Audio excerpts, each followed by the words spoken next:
네, 유상범 의원입니다. 제가 제 질문이 있었는데 방금 그 존경하는 김용민 의원의 질문에 대한 답변을 드리면서 심히 우려가 되는 부분이 있어서 먼저 그 부분을 그렇습니까? 질문을 예. 좀 드리겠습니다. 현재 사법농단과 관련된 재판이 아직 진행 중에 있죠. 네, 그렇습니다. 그리고 그 관련된 주요 당사자 중에 4명이 연거푸 무죄가 났습니다. 아시죠? 네. 그런데 이 과정에 있는 사안에서 지금 가정적인 질문에 사법농단과 같은 그 상황으로 대법관이 되신다면은 어떻게 하시냐는 질문에 대해서 법관으로서 거부를 하겠습니다. 이렇게 답을 했습니다.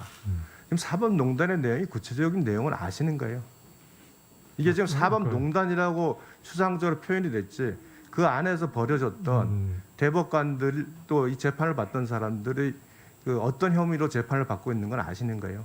구체적인 내용은 제가 잘 모릅니다만 아까 질문의 취지는 법관에 대해서 외부적인 개입이 있을 때 그 부분을 어떻게 아니, 그건 하겠냐 다른 이런 문제죠. 취지로 저는 알아들었습니다만 사법농단이라고 표현을 했을 때는 사법농단의 내용이지 않습니까? 네. 대법원과 대법관들의 행위에 대해서 네. 이런 문제가 생겼다고 설명을 하시면서 사법농단이라는 단어를 표현을 했습니다. 그럼 내용을 모르시는데 어떻게 대법관 후보가 이 자리에 앉아서 법관으로서 저는 거부를 한다고 말합니까? 그렇게 무책임하게 답을 할 수가 있어요? 제가 질문의 취지를 잘못 이해한 것 같습니다. 지금의 답변 하나가 지금 우리 후보님이 어떤 입장을 국민들에게 보여주는 그런 답변입니다. 그 판사가 어떤 답을 할 때는 구체적인 질문이 이해가 안 가면 재판 중이므로 제가 답하기 적절치 않습니다고 답을 해야죠. 네. 어떻게 그렇게 여기서 하겠습니다. 지금 갑자기 제가 판사라면 그 지시를 거부합니다라고 말을 합니까? 내용을 모르면서.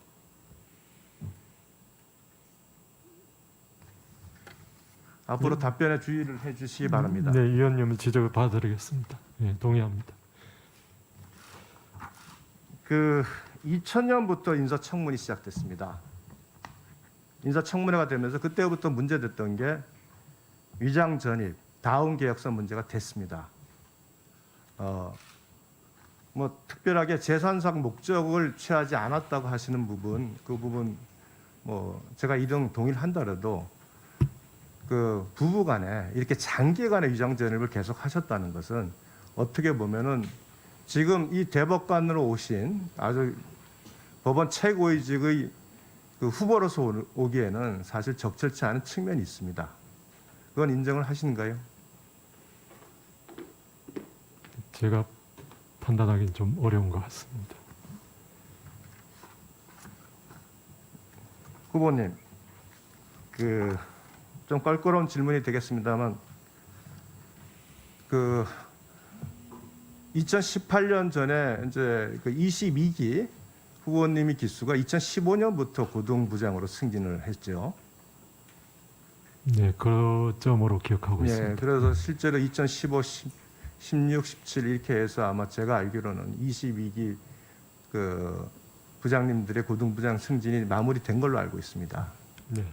혹시 그 후보 본인께서 승진되지 않은 것에 대한 뭐 특별한 이유가 있다고 생각을 하십니까?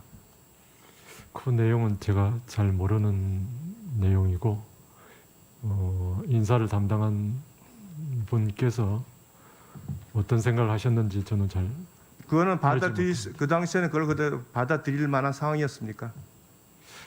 저는 평생 법관으로서 법관이면 된다고 생각했기 때문에 고등부장 제도에 크게 의미 부여를 하지 않았습니다. 예, 어쨌거나 뭐 고등부장의 승진이 물론 관료적인 측면이 있지만 또한 그 법원 내부에서는 그것이 고등부장 승진으로 인해서 일종의 또 평가를 받는 측면도 있습니다. 그렇습니다. 네.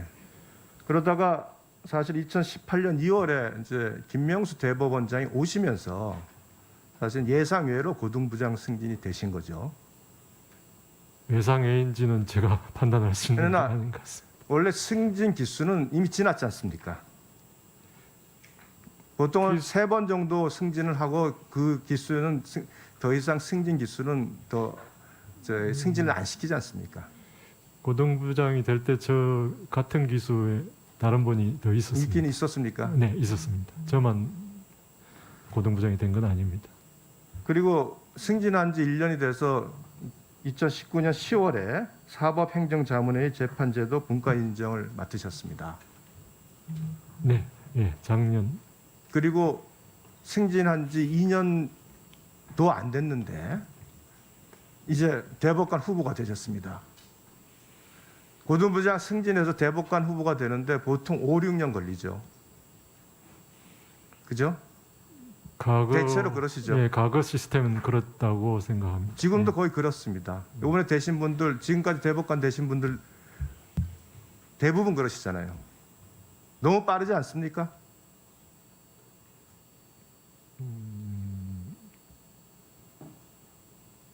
그 과거에와 비추어서 그래서 비교를 지금, 하신다면 그렇게 생각하실 수도 예. 있겠습니다.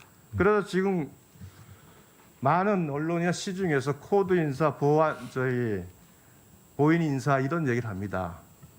왜 이런 얘기가 나왔냐면 결국 우리법 연구회가 거기서 교집합으로 나오거든요. 이런 비난이 발생하는 것은 후보님의 인사가 아주 이례적이기 때문에 그렇습니다.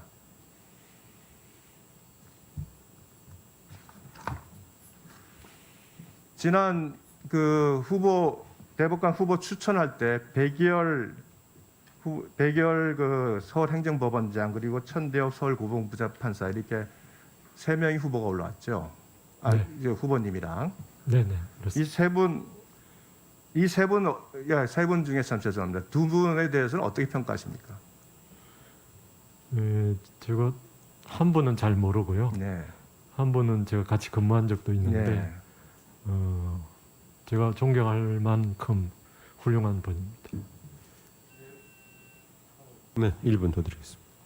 뭐 조금 불편하시겠지만 그 당시 언론에 보도된 바에 의하면 사실은 그 당시 같이 경쟁했던 천대엽 부장판사가 압도적 1위였다고 이렇게 언론에 보도되고 있습니다. 제가 확인하지는 못했지만 그리고 사실은 주변의 법조계에서도 이런 부분에 대해서 천대엽 고등부장이 적격이다 이런 평가도 있었습니다.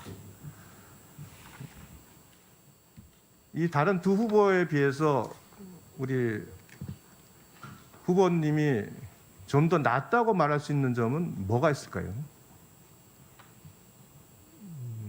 제 개인적인 일을 어떻게 비교해서 설명하기가 좀 어렵습니다. 이해해 주시기 바랍니다. 네. 업무 역량의 측면에서 굉장히 중요하게 판단이 돼야 됩니다. 대법관은. 특히 우리나라 대법관은 워낙 복잡하다가 많은 사건을 집중적으로 처리해야 되고 여러 가지 고려할 것이 많이 있습니다. 그래서 물론 훌륭하신 유품을 가지고 계시고 여러 가지 많은 좋은 평을 받으십니다만 그럼에도 불구하고 대법관 후보는 1차적으로 업무 역량이라는 측면이 강조되지 않을 수가 없습니다. 그래서 제가 좀 불편하시지만 이게 이 인사가 과연 역량의 제대로 된 평가냐 하는 의문을 제기하는 겁니다. 네, 수고하셨습니다.